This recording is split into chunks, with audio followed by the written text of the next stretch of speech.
இருக்கும். வாழ்க்கை என்றால் 1000 இருக்கும். வாசல் தோறும் வேதனை இருக்கும். வந்த துன்பம் எதுவென்றால் வாடி நின்றால் ஓடுவதில்லை.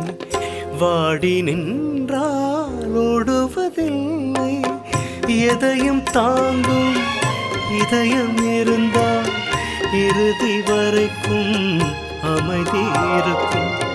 மயக்கமா கலக்கமா மனதிலே குழப்பமா வாழ்க்கையில்